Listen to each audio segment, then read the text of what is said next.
So the Silver Fern Rally 2024 is coming to a close. We are now at the last stage, and it's a big sting in the tail because it's 52 kilometres in length.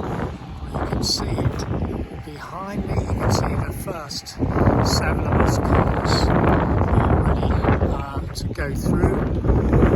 Some people are nursing various issues. Other people are still going for it because they're still fighting for class positions or for the honour of getting past the colleagues. You just see the Australian rotary engine master behind me. Very noisy, very fast. They do the Australian Championship rally ups and downs yesterday because we lost off the road with our central stuff like these also we couldn't get the engine restarted, and then on the stage after that I hit a bank going too quick and the tyre peeled off the rim, so that was another 5 minutes finding a place and changing that. It was drama all day.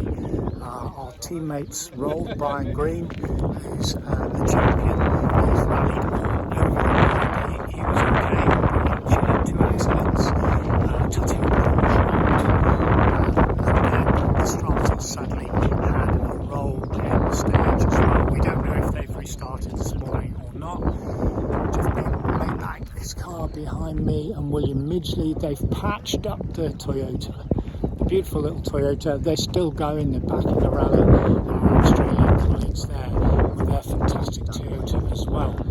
They had a clutch problem and stopped yesterday, but they've all restarted to get to the finish of this endurance rally, epic endurance rally. And this is an Australian car as well. That's a little Toyota, but you can probably just see behind me now the course cars 0 and 00 haven't gone through yet, so we've probably got about another 10 minutes before that happens. And Chris Ford, the father of James Ford, is a little bit further back in his Escort RS 1800, and he told me that all the team have urged James Ford, who was still in the lead when I last looked, to have some caution and to hold back and make sure he gets through to try and win his second Silver Fern rally in a row. He was victorious in 2022, and then Jeff Judd, who was my team boss in the Magnum Motorsport car, he was second in 2022, but he had an off, but he's back inside the top 10. And Julian Burley, there's his fantastic Talbot Lotus Sunbeam. This is a one-off for him, as many of the British teams have come over, 14 of them have come over to the Silver Fern. Never mind the Australians, the Americans, the Thais, the Germans, with all sorts of nationalities. Fantastic camaraderie, incredible stages, incredible topography. We've run along the side of the Pacific Ocean, we've run around lakes, we've gone up and down mountains. It's just absolutely breathtaking. It's like rallying in rally heaven. It's like nothing that you've ever come across before, but everybody helps everybody else and try to make sure that they get back in, and they'll say to you, look, leave your tow rope on the front in case you go off, and we'll tow you back out. But we want to make sure that we get through this last special stage, because when I last looked, we were inside the top 20 and we were second in the 1600cc class. So a little bit more hopefully from the finish line when we make it. I'm saying that, fingers crossed, because it's been absolutely an incredible experience for everybody. And if you have a bucket list of rallies, the Silver Fern is one of the ones.